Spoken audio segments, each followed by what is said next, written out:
YCP మూడో list మరింత heat ని పుట్టిస్తోంది. ఇప్పటికే సీఎం జగన్ చేపట్టిన కసరత్తు చివరి దశకు చేరుకుంది.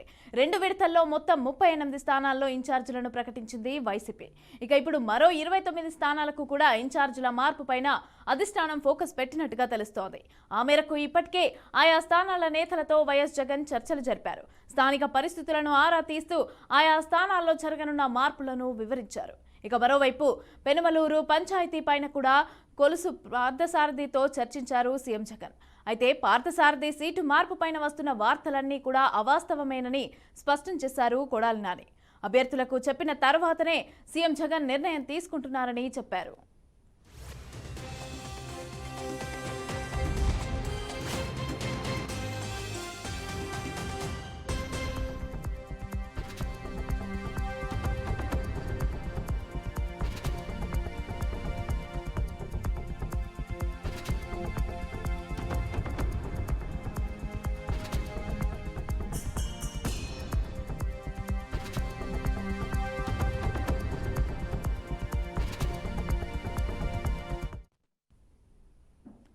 ఎమ్మెల్యే స్థానాలతో పాటుగా ఎంపీ సీట్లపైన కూడా కసరత్తు చేస్తున్నారు వైసీపీ అధినేత వైఎస్ జగన్. ఇక నెల్లూరు నుంచి తాను పోటీ చేస్తానని వైసీపీ రాజ్యసభ సభ్యుడు వేమిరెడ్డి ప్రభాకర్ రెడ్డి ఇప్పటికే ప్రకటించారు.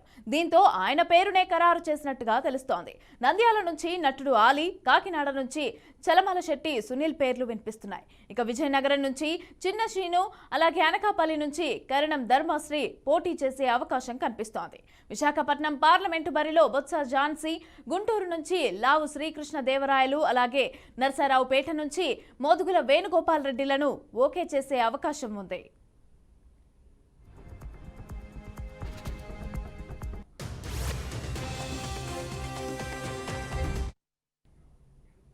రెడ్డిక, ఈ అంశానికి సంబంధించి పూర్తి డీటెయిల్స్ మా ప్రతినిధి శ్రీనివాస్ అందిస్తారు. శ్రీనివాస్, చెప్పండి.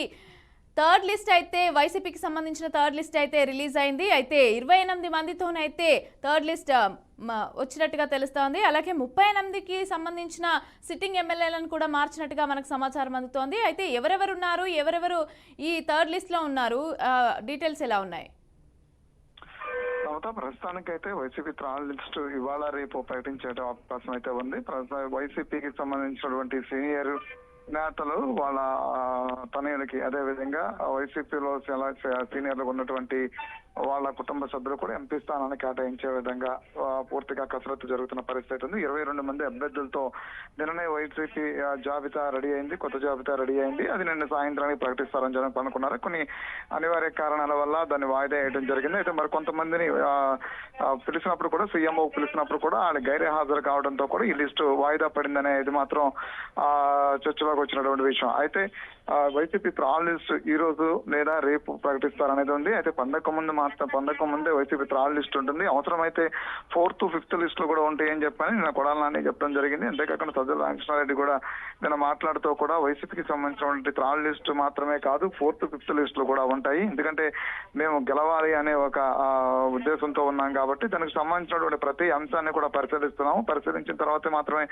ముందుకెళ్లేటువంటి నేపథ్యం అయితే ఉంది. అయితే ఎమ్మెల్యేలకు సంబంధించినటువంటి గ్రాఫ్ సరిగ్గా లేదంటే గ్రాఫ్ పడిపోయిందనే కాదు, కొత్త వాళ్ళకి అవకాశాలు ఇవ్వడానికి అనేక కారణాలు ఉన్నాయి. మేము ముందు స్థాయిలో పరిశీలించిన నేపథ్యంలో కొంతమంది ఎమ్మెల్యేలు కొంత వరకు కూడా నియోజకవర్గాల్లో వాళ్ళకి అప్పచెప్పిన బాధ్యతను పూర్తిగా నిర్వర్తించడంలో కొంతవరకు జాప్యం జరిగింది కాబట్టి ప్రజలు అసంతృప్తితో ఉన్నారు. అసంతృప్తితో ఉన్న నేపథ్యంలో కూడా కొత్త వాళ్ళకి అవకాశాలు ఇవ్వాల్సిన పరిస్థితి అయితే ఉంది. కాబట్టి గెలవాలి అనుకున్నప్పుడు దానికి సంబంధించినటువంటి అనేక సమీక్షలు చేస్తాము, అదేవిధంగా అనేక కొత్త నిర్ణయాలు తీసుకుంటూ ఉంటాము. అంతేగాని ఇందులో పాత వాళ్ళకి ఏదో ఇబ్బంది పెట్టి పాత వాళ్ళని ఏదో పక్కన పెట్టేసి కొత్త వాళ్ళకి అవకాశం ఇస్తున్నాం అనేది ఉత్తి కల్పన కథను మాత్రం అలాంటిది ఏమీ లేవు. పూర్తిగా అందరికీ న్యాయం జరిగే విధంగానే ఉంటుంది. 38 మందిని అయితే సిట్టింగ్లకి సంబంధించి 38 మందిని మార్చుతారు అనేసి అని చెప్పి ఒకటైతే బయటకు వచ్చింది కదా అధికారికంగా. మరి దాన్ని ఏ విధంగా చూడొచ్చు అంటారు? అంటే ప్రస్తుతానికి మొదటి జాబితా, రెండో జాబితా రిలీజ్ అయిన తర్వాత అందులో 38 వరకు మాత్రం మార్పులు చేర్పులు జరిగాయి. కొత్త వాళ్ళకి మాత్రం ఒక 5-6 మాత్రం అవకాశాలు వచ్చాయి. కొత్త వాళ్ళకి అవకాశం వచ్చిన చోట్లలో కూడా ఇప్పుడు మచిలీపట్నం చూస్తే పేరు నాని స్థానంలో తన తనయుడైనటువంటి పేరు కృష్ణమూర్తికి అవకాశం కల్పించడం జరిగింది. కారణం మొత్తం అంటే సీనియర్ నాయకులు ఎవరైతే ఉన్నారో వాళ్ళ తనయులకు మాత్రమే అవకాశాలు ఇవ్వడం జరిగింది. తర్వాత 38 కొత్తగా వచ్చినటువంటి వాళ్ళు ఎవరో కూడా అందులో లేరు. అయితే మార్పులు చేర్పులు మాత్రం జరిగాయి. మార్పులు చేర్పులు జరగడంలో కొంతమంది ఎంపీ స్థానాల్లో పోటీ చేసిన వాళ్ళని ఎమ్మెల్యే స్థానాల్లోకి ఇన్ఛార్జిగా నియమించడం, మార్గాన్ని భర్తని ఎంపీ స్థానానికి తీసుకొచ్చి ఎమ్మెల్యే స్థానానికి నియమించడం, ఇలాగా కొన్ని ఎగ్జాంపుల్స్ తో మాత్రమే కొంతమందిని మాత్రం మార్చారు. ఎందుకంటే ఈసారి ఎంపీ స్థానాల్లో కూడా సీనియర్స్ ను పోటీ చేయించాలి అనే ఉద్దేశంతో అంటే రాజకీయంగా అన్ని ఎదుర్కోగలిగిన సత్తా ఉన్నటువంటి ఎంపీలని ఈసారి ఎన్నుకోవాలి.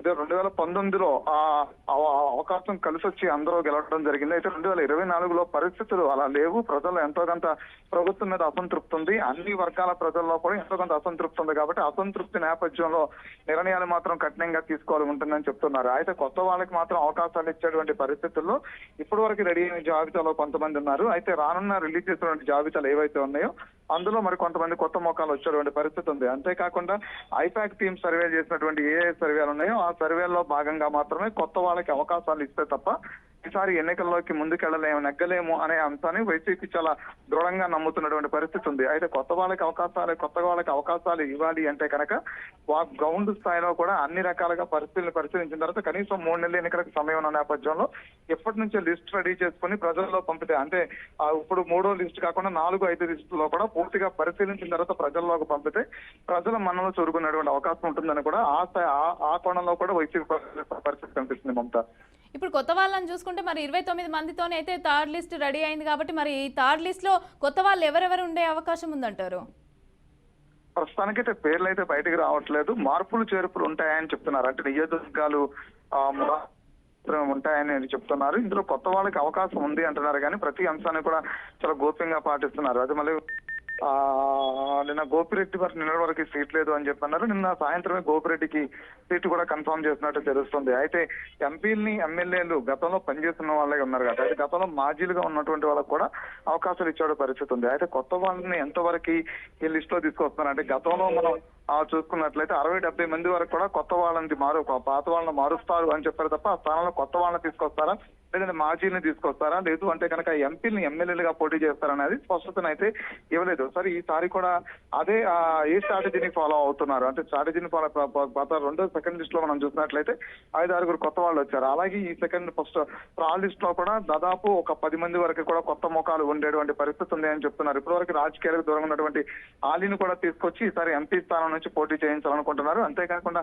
ఎమ్మెల్యేలకు ఉన్నటువంటి కొంతమందిని ఎంపీ స్థానాలకి పంపించే విధంగా కూడా ప్రయత్నం చేస్తున్నారు. మరో పక్క నుంచి గన్నవరం అదేవిధంగా పెనంలూరు నియోజకవర్గాలకు సంబంధించినటువంటి కొన్ని మార్పులు జరిగేటువంటి అవకాశం ఉంది. అయితే దాని భాగంలోనే కానీ నేను పారసారథిని కూడా పిలిచిన తర్వాత పారసారథితో ఈ అంశాన్ని ప్రస్తావిస్తే పారసారథి కూడా సీఎం కలిసారు కానీ మీడియాతో మాట్లాడకుండానే ఆయన ముఖం చాటేసుకుని వెళ్ళిపోయినటువంటి పరిస్థితి ఉంది. అయితే పారసారథి గన్నవరం సీట్ యాక్సెప్ట్ చేశారు. అదేవిధంగా వల్లభనేని వంశీ పెనంలూరు యాక్సెప్ట్ చేశారు. ఇంతవరకు వల్లభనేని వంశీ సీట్ పిలుపు అయితే రాలేదు. కొంతమందిని పిలిచినప్పుడు కూడా గైర్హాజరు అవుతున్న పరిస్థితి ఉంది. అయితే రెగ్యులర్ గా మాత్రం వచ్చేటువంటి ఎమ్మెల్యేలందరూ వస్తున్న పరిస్థితి కనుకోవడం. Right, thank you Srinivas, thanks for the details.